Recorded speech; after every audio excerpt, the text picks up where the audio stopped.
وہ جو صبح کا ناشتہ بھی نہیں کر کے گیا وہ رات کے 10 بجے آ رہا ہے، اسے آپ بتا رہے ہیں کہ میرے بچوں نے اور میں نے کھانا نہیں کھایا۔ اس سے پوچھا تم نے کہ تم نے پانی بھی پیا، تمہیں سکون کا سانس بھی آیا؟ جس معاشرے سے مرد آ رہا ہے نا، اس سے گھٹیا قسم کے لوگوں کی باتیں سننی پڑ رہی ہیں باہر۔ آپ کو پتا ہے اس کا باس کیسا ہے، آپ کو پتا ہے اس کے کلیگ کیسے ہیں، آپ کو پتا ہے راستے میں اس کو پولیس نے 10 دفعہ روکا ہے، آپ کو پتا ہے اس کی گاڑی خراب ہو گئی تھی، آپ کو پتا ہے ٹریفک میں کیا حالات سے وہ کرایا ہے، آپ کو پتا ہے آپ کی رزق کمانے کے لیے وہ کن کن لوگوں کے آگے ہاتھ باندھ کر کھڑا ہے، آپ کو پتا ہے اس کی کتنی انسلٹ ہوئی ہے دفتر میں۔ وہ گھر آیا ہے ایک مکمل گھر دیکھنے کے لیے، وہ گھر آیا ہے سکون لینے کے لیے کہ جو باہر مجھے سکون نہیں ملا میرے گھر میں ملے گا۔ اور گھر میں آتے ہی بیگم صاحبہ اس بات پہ پریشان بیٹھی ہوئی ہیں، غصے میں بیٹھی ہوئی ہیں کہ میں نے کہا تھا 8 بجے آئیے گا، آپ 10 بجے آئے ہیں، یا بچوں نے کھانا نہیں کھایا، باہر سے کھانا کھلانا ہے، یا میں نے کہا تھا کھانا لیتے آئیے گا، بھول کے کیوں آ گئے؟ آپ کو یاد نہیں ہم بھوکے بیٹھے ہوئے ہیں؟ وہ جو صبح کا ناشتہ بھی نہیں کر کے گیا وہ رات کے 10 بجے آ رہا ہے، اسے آپ بتا رہے ہیں کہ میرے بچوں نے اور میں نے کھانا نہیں کھایا۔ اس سے پوچھا تم نے کہ تم نے پانی بھی پیا، تمہیں سکون کا سانس بھی آیا؟ اگر گھر میں مکمل عورت، مکمل پیکج دستیاب ہو جائے، جب میں مکمل عورت کہہ رہا ہوں تو میں کہہ رہا ہوں ایسی عورت جو ماں بھی بنے اس مرد کے لیے، ایسی عورت جو دوست بھی بنے، بیوی بھی بنے، غم گسار بھی بنے۔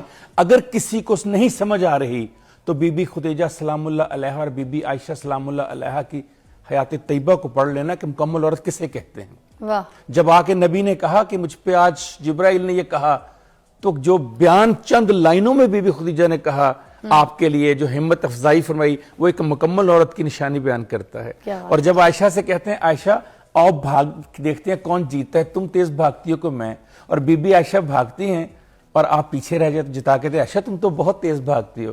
یہ ہوتی ہے دوستی، یہ ہوتی ہے ماں کی طرح خیال کرنا۔ مکمل عورت بہت بڑے عہدے پر پہنچے، بہت بڑے عہدے پر۔ ایک دن ان کا باپ ان سے ملنے کے لیے ان کے دفتر میں، تو ان کے والد نے کہا کہ بیٹا دنیا میں سب سے طاقتور کون ہے؟ جب یہ بات کر رہا تھا نا تو اپنے بیٹے کے پیچھے اس کی کرسی کے اوپر کھڑا تھا اور اس کا ہاتھ بیٹے کے کندھے پر تھا۔ تو اس کے بیٹے نے کہا اب دنیا کے سب سے طاقتور شخص میں ہوں۔ اس کے باپ کو بڑی حیرانی ہوئی۔ اس نے پھر کہا بیٹا دنیا کے سب سے طاقتور شخص کون ہے؟ پھر سوچو۔ اس نے کہا میں ہوں۔ تو اس کا باپ رنجیدہ سا ہو گیا، وہ چل کے دروازے تک پہنچا، جب دروازے پر پہنچا اس نے کہا ایک بار پھر پوچھ لوں۔ وہ مڑا، اس نے کہا بیٹا دنیا کا سب سے طاقتور شخص کون ہے؟ اس نے کہا بابا آپ ہیں۔ وہ حیران ہو گیا، اس نے کہا ابھی تو 2 دفعہ یہ کہہ رہا تھا کہ میں ہوں، اب یہ کہہ رہا ہے کہ تم ہو میرے باپ۔ اس نے کہا بیٹا یہ کیا فرق ہے؟ سنیے اس کا جواب ہمارے افیسر کا۔ اس نے کہا بابا جب آپ نے میرے کندھے پر ہاتھ رکھا تو میں دنیا کا سب سے طاقتور انسان بن گیا، میرے باپ کا ہاتھ میرے کندھے پر ہے۔ جب آپ نے ہاتھ ہٹایا میں کمزور ہو گیا، بابا آپ طاقتور ہو گئے سب سے۔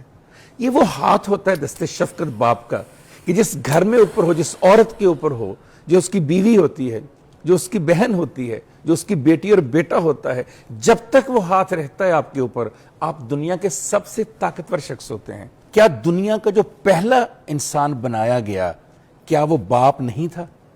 حضرت آدم علیہ السلام، جو انسانیت کا آغاز ہوا، جو انسانوں کا آغاز ہوا۔ کبھی فضا آپ نے یا ہمارے دیکھنے والوں نے ایک بات سوچی کہ جو تخلیق ہے وہ تو عورت کرتی ہے لیکن رب پہلے مرد کو پیدا کر رہا ہے۔ اس کا مطلب سمجھیے گا، یہ سمجھ آ گیا تو باپ اور والد کا مطلب سمجھ آ گیا۔ اس لیے پہلے مرد کو پیدا کیا، یہ بتانے کے لیے کہ اس عورت کی حفاظت کے لیے، تحفظ کے لیے مجھے ایک مرد چاہیے، تب میں عورت پیدا کروں گا۔ اس کا مطلب ہے کہ جب تک مرد نہیں ہوتا اس وقت تک اس خاتون کی اور اس کی اولاد کی تحفظ اور حفاظت کے لیے، اس کے سر پر آسرے کے لیے، اس کے سر پر دست شفقت کے لیے اس مرد کا ہونا بہت، اور اسی مرد کو ہم اسی ماں یا وہی گھر کا ماحول جو ہے کمزور کرتا ہے۔ کیسے کمزور کرتا ہے؟ پہلے تو ماں کہتی رہتی ہے کہ آپ جائیں کما کے لائیں، آپ جائیں محنت کریں، میرے بچوں کو یہ چاہیے، مجھے کپڑے چاہیے، مجھے گھر چاہیے، مجھے زیور چاہیے، مجھے گاڑی چاہیے، مجھے آسائشیں چاہیے، میرے بچوں کو فیسیں چاہیے۔ وہ بیچارہ صبح جاتا ہے رات کو آتا ہے، ساری زندگی اسی محنت میں گزار دیتا ہے۔ جب 60 سال کی عمر میں ریٹائر ہوتا ہے یا وہ بزرگی کی طرف جاتا ہے تو پھر کہا جاتا ہے آپ نے اپنی اولاد کو ٹائم ہی نہیں دیا، تم نے کب پالا اولاد کو؟ اولاد کو تو میں پالتی رہی۔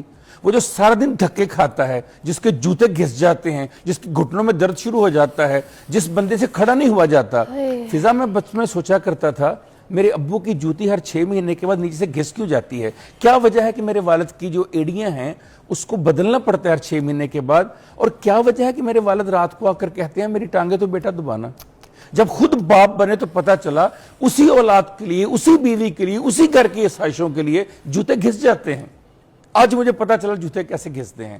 تو جس شخص نے آپ کے لیے جوتے بھی گھسا دیے، جس نے اپنی ٹانگیں بھی گھسا دی، جو صبح سے لے کر رات تک اپنے گھر سے دور رہتا ہے، جب آپ سوئے ہوتے ہیں وہ صبح جاتا ہے، جب وہ آتا ہے آپ اس وقت بھی سوئے ہوتے ہیں، کسی جگہ پر مجھے قرآن مجید میں دکھائیے۔ میں آپ کے سامنے رکھتا ہوں سورہ ابراہیم رکھتا ہوں، سورہ بنی اسرائیل رکھتا ہوں، سورہ لقمان رکھتا ہوں، سورہ بقرہ رکھتا ہوں، 4 بڑی صورتیں۔ کسی جگہ دکھائیے کہ ماں کا الگ سے ذکر ہے۔ وَبِالْوَالِدَيْنِ، والدین، والد اور والدہ دونوں۔ جب خالق نے فرق نہیں کیا، جب رحمت کونین نے فرق نہیں عورتیں کیوں کیا، تم کون ہوتی ہو فرق کرنے والی؟ تم کون ہوتی ہے بتانے والی؟ تمہیں یہ اختیار کس نے دیا؟